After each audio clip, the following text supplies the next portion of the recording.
Hi guys, we are going to continue with our lesson about the three domains, but in this case we are gonna talk about just the Eukarya domain.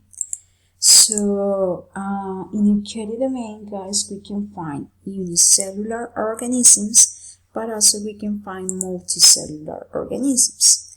All of them have eukaryotic cells, okay? Bear in mind that. And remember that eukaryotic cells have nucleus. They have membrane-bound organelles, such as, so here we have in this picture some example of them. Organelles such as nucleus, of course, mitochondria, endoplasmatic reticulum, etc. Recuerden muy bien que las eucariotas son las células las cuales tienen organelos. ¿Listo?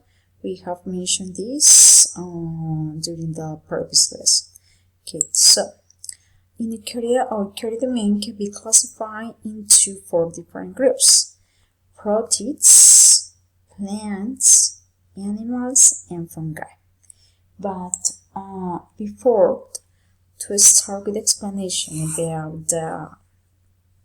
about each group of Eukarya domain, I'm gonna clarify the concepts of autotroph and heterotroph. Okay, so pay attention here.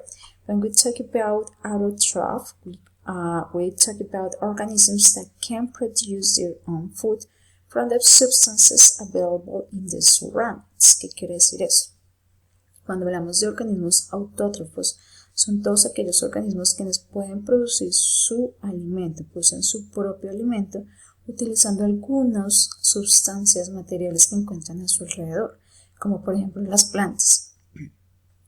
Cuando ellas usan sunlight, water, minerals, de carbon dioxide, todas estas cosas que encuentran alrededor de ellas, ¿cierto?, en su ambiente para producir su alimento que se llama glucose o sugar a través de un proceso que se llama photosynthesis.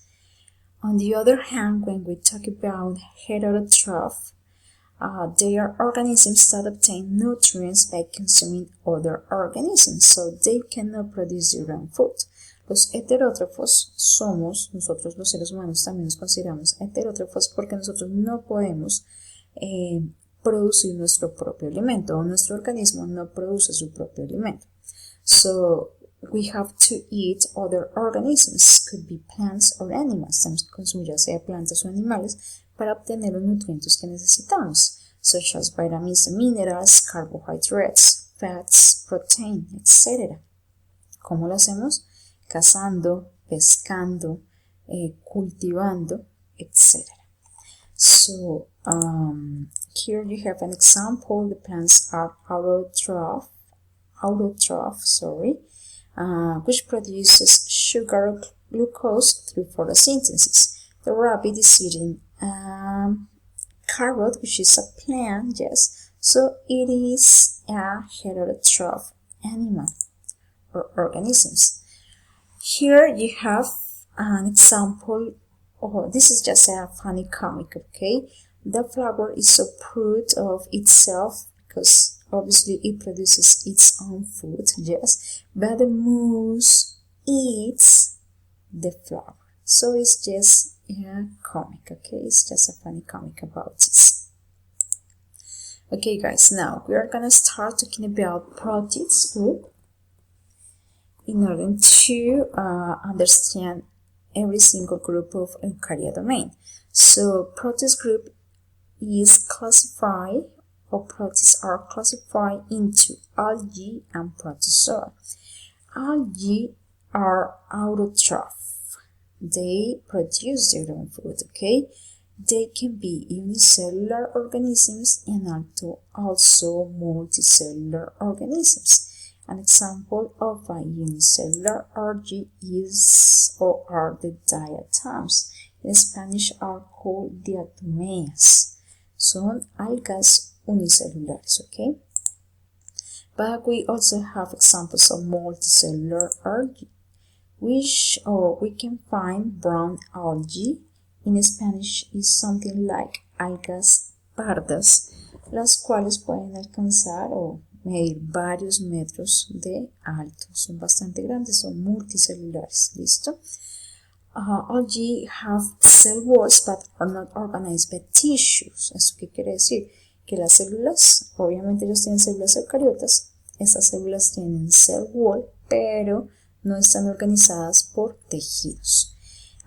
They can live in seas and rivers. Okay, rivers. Ellos pueden vivir tanto en mares como en ríos.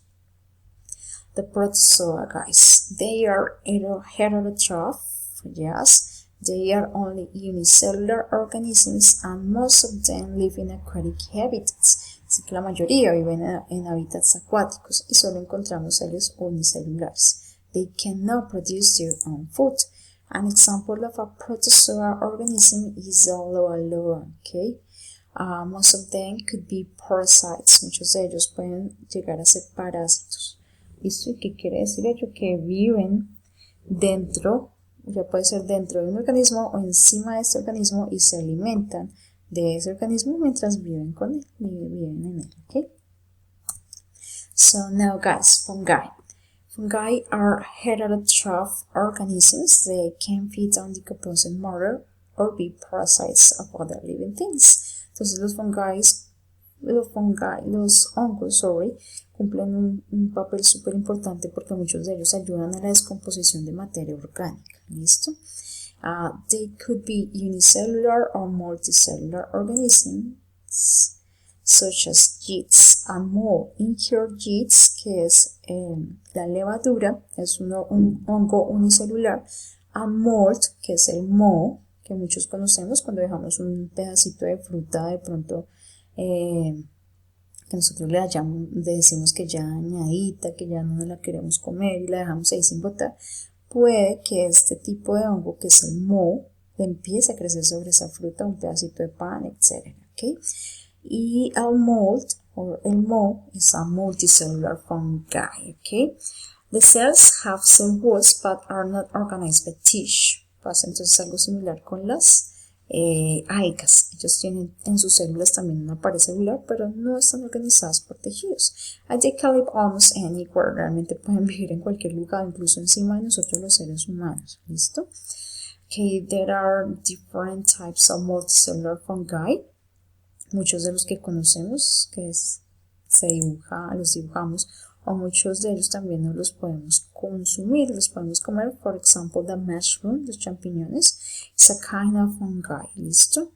Some of them are very dangerous for us. Algunos de ellos son venenosos, entonces tenemos que tener mucho cuidado con los fungi. ¿Listo?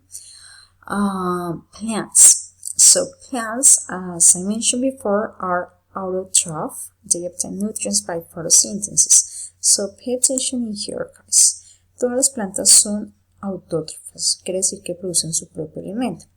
Ellas toman como ingredientes sunlight, que sería la luz del sol, carbon dioxide, dióxido de carbono from the air, the water and minerals from the soil, ¿cierto? Y todos esos son como los ingredientes que ella toma. Y en sus hojas se realiza el proceso de fotosíntesis. A través de ese proceso de fotosíntesis producen glucose, que es sugar, que es su alimento, de esto se alimentan ellas, y también producen a través de ese proceso oxígeno, el oxígeno que nosotros respiramos. Por eso son tan importantes las plantas para nosotros.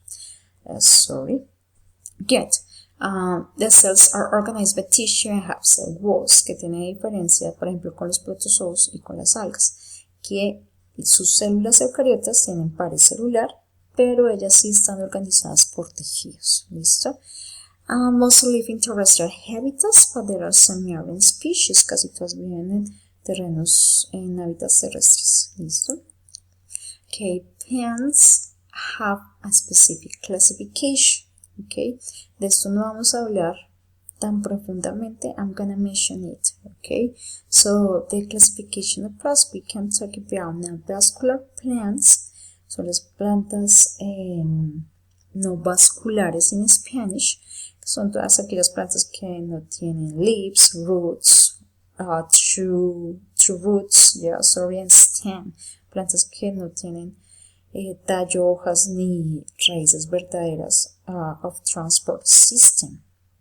¿Qué pasa con ellas? Son plantas muy pequeñas, como el musgo, crecen en ambientes muy húmedos, ¿listo? Vascular plants, las plantas vasculares, which are classified into seedlets, que son todas las plantas que no tienen semilla, no producen una semilla, y seed plants, que son las plantas que producen semillas. De las seed plants, we have also a classification, which are the gymnosperms, ¿cierto? Estas son las gimnospermas, que son los que tienen semillas, pero que no tienen una protección, como este, que es el pine tree, ¿cierto? Que es el pino, el famoso árbol de pino, que tiene sus semillas ahí expuestas. And the angiosperms, que son las plantas vasculares con semillas, angiospermas. Y estas angiospermas son las que tienen las semillas con una protección que generalmente sería la fruta. For example, the apple tree, the lemon tree, the orange tree, etcétera, etcétera. Esa clasificación es algo amplia y cada una podríamos hablar muchísimo, pero en esta clase pues no lo vamos a hacer, solamente lo vamos a mencionar, ¿de acuerdo? Now guys, animals. Animals are very familiar for you, so they are heterotroph, as you already know. All of us are multicellular organisms. They are organized by tissue, but they don't have cell walls. Nosotros, las células de los animales no aparecen en la pared celular, no aparecen cell walls, pero nuestras células sí están organizadas de tal manera que forman tejidos. Por ejemplo, nosotros tenemos the muscle tissue, the bones tissue, the nerve tissue, ¿cierto? Los tejidos musculares, óseos, etc. They can live in aquatic, terrestrial, and aerial habitats. Podemos vivir en cualquiera de estos hábitats. And animals can be classified into invertebrates, which are animals without a backbone. They don't have a skeleton. Recordemos que los invertebrados son todos aquellos animales que no tienen una columna vertebral, por lo tanto no tienen un esqueleto interno. Vertebrates animals with have a backbone, yes, inside their bodies. Y los vertebrados seríamos animales quienes sí tenemos una columna vertebral, quienes sí tenemos un esqueleto interno. You have here some examples of animals. You already know most of them, yes. Invertebrates classification. Imagínense que esa es toda la clasificación de los invertebrados. They are a lot of, ¿cierto? Son bastantes. Solamente les traje la imagen para que los podamos identificar. Ustedes pueden pasar el video para leer sus nombres. But I'm gonna mention just some examples. For example, flatworms, the arthropods, yes. So we have the insects, arachnic, crustaceans, ¿cierto? Todos aquellos que tienen demasiadas patitas, insectos, todos los arácnidos, los crustáceos hacen parte de los invertebrados. Okay guys, so next slide for my presentation is this one. So vertebrates, you have here the 5 different groups of vertebrates, which are birds, amphibians, mammals, fish, and reptiles. Okay, remember that all of them have a backbone, so they have skeleton inside their bodies. Acá sobre esta clasificación pues no vamos a hablar mucho, pero los invito a que de pronto hagamos una investigación sobre características de cada uno, pero estos son los 5 grupos en los que se clasifican los animales vertebrados, okay? In order to remember all of them, and this is the last slide for my presentation. Here you have my references. Thanks a lot, thanks for watching my video. Por favor, sigamos pendientes de la plataforma. Yo allí voy a montar una actividad y pues también les informaría cuando realizaríamos un quiz sobre este tema. Thanks a lot, bye bye guys.